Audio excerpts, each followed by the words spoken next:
Hello. How are you today? I hope this finds you doing well.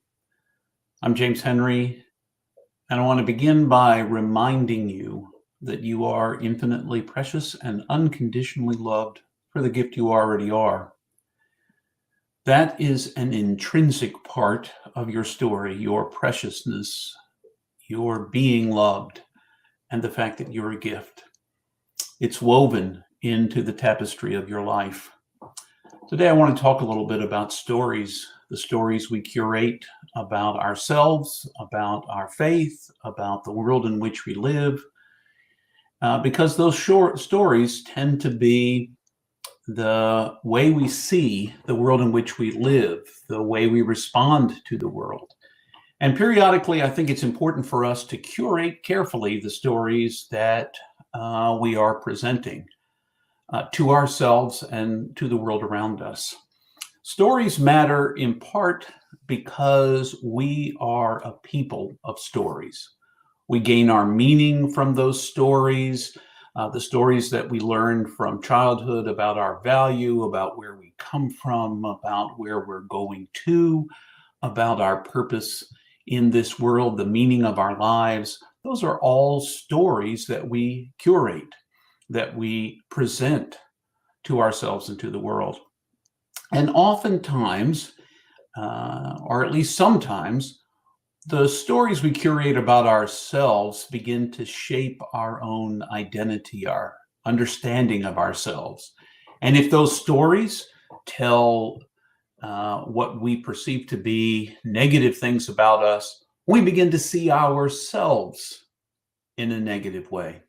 And we're so much more than that.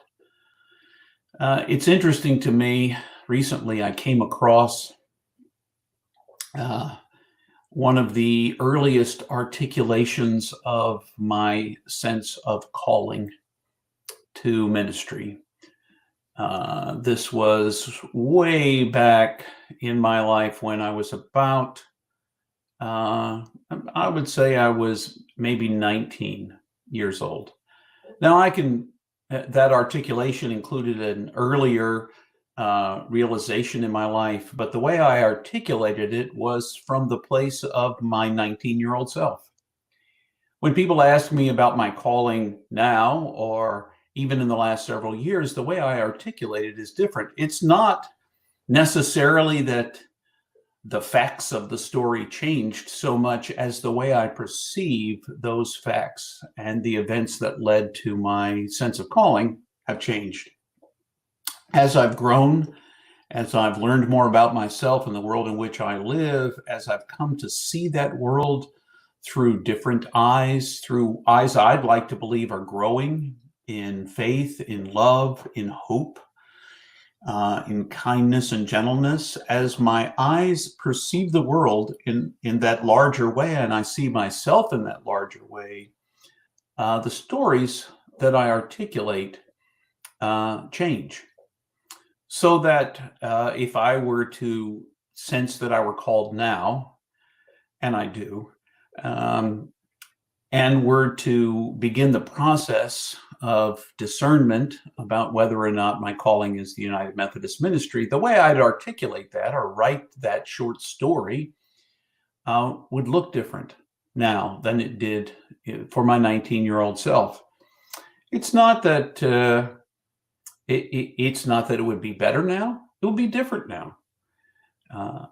And the stories we tell and the way we tell them are often shaped by the place we find ourselves in our lives. And if you've ever thought about it, stories themselves can be very, very disarming. They can also be very, very anxiety driven. They can be driven by all sorts of feelings that rise up in us, but they can be disarming. I find that one of the most interesting things that happens in my life, and part of my work as a pastor, is curating stories, my own, helping other people see their own stories, as well as the sacred stories that come to us in the sacred writings. That when I want to know something more about a person, I ask them to tell me not just what they think, although I do ask that. I ask them to tell me the story of how they came to think what they think now. And as they tell the story, all of my little, defensive mechanisms that I might erect if you just told me that you were right and I was wrong, or if I told you that I was right and you were wrong, that the stories begin to catch nuances of how a person might think the way they think, how they became the person they became, how they came to see the world with the eyes that they see the world. And understanding those stories, hearing those stories, and beginning to get a glimpse of the person behind the story is very disarming. My hands don't immediately come up and say, no, no, no, you're wrong. They are, because the person is merely narrating a bit of how they came to the place that they are right now. And that narration is neither right nor wrong. It simply is what it is. Now, that may sound very relativistic to you, and it may feel like you need to have more clearly defined principles that guide the way you hear stories. But I encourage you to try it in your own life, to just listen to a story told by someone about how they came to see the world as they see it now.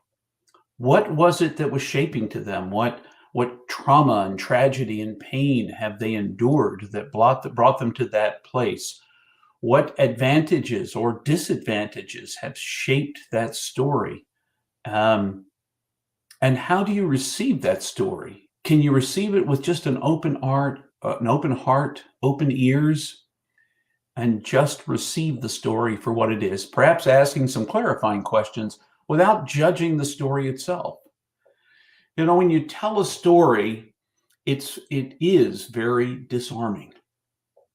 When I read stories, biblical stories, stories from other sacred writers, I often find myself taken aback when it's not a pronouncement, but simply a story.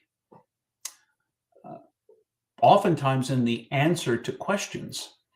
The founder of Christianity, I'm not sure he intended to found an entire religion. You can have that argument whatever way you want to, but the thing that he often did in response to questions that were asked him were to tell stories.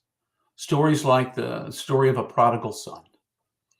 What does it look like when you've lost something and you're trying to find your footing again? And so the story of the prodigal son is a story that is of someone who squandered, left home and squandered his life, some would say, and then expected that there would be no place for him, when instead great grace received him with a very loving, in a very loving and powerful way. And that kind of response, giving us a story to tell rather than telling us this is the answer, gives us room to begin to interpret where we are in the story. Am I the loving father in that story? Is God the loving father in that story? Am I the prodigal son? We often see ourselves as that prodigal child wandering away. But can we see ourselves also in the elder brother who judges the receipt of the prodigal son back into the family? I see myself in all those places, times when I've opened my arms wide and embraced those who felt their lives had been wasted. And they found in themselves something beautiful that perhaps they might have missed. I've also been the one that wandered away and squandered what I had, perhaps chasing after things that didn't really matter, and had to come back to the simple realization that I simply was infinitely precious and unconditionally loved for the gift I am. And sometimes I've been the judgmental older brother that says, who do they think they are? Who do they think they are coming back after squandering whatever their inheritance might be? There are so many ways to see and receive a story. So I want you to spend some time. I want to invite you, in the same way I am in my own life, to begin to look at the stories. Remember that time? You might begin. Remember that time I was better than I thought I could be. Remember that time when I failed, but I learned from my failure and got back up and tried again. Remember when that mistake I made alienated people that really mattered to me. Is there anything I can do to add to that narrative now? Is there something I can change, or is it simply too late? I encourage you to look at the stories that you're curating in your own life and that are being curated around you. Listen for the echoes of things that really, really ring true in you, and the things that, no longer really describe who you are. Tell yourself some of those stories from your childhood that you remember, and maybe look at it with a different kind of eye. Perhaps write down the stories. Look at it with a fresh eye, because you always told it, this is where, I blew it, or this is, and you're still carrying that now. If you can look with a new eye at some of those stories in your life, maybe re-narrate them in new ways, you might discover more about what a gift you are. Because indeed, you are infinitely precious and unconditionally loved for the gift you already are. Don't forget the beautiful stories that have made your life. Some of them are painful. Some of them you're still learning from, but those stories are your gift. The way you see them, the way you narrate them and tell the world. Same is true of the sacred stories that have come your way and the stories of others. Can you care for yourself and others with that kind of gentle reverence that stories deserve? Until the next time, I wish you all the best. Hope you're having a good day.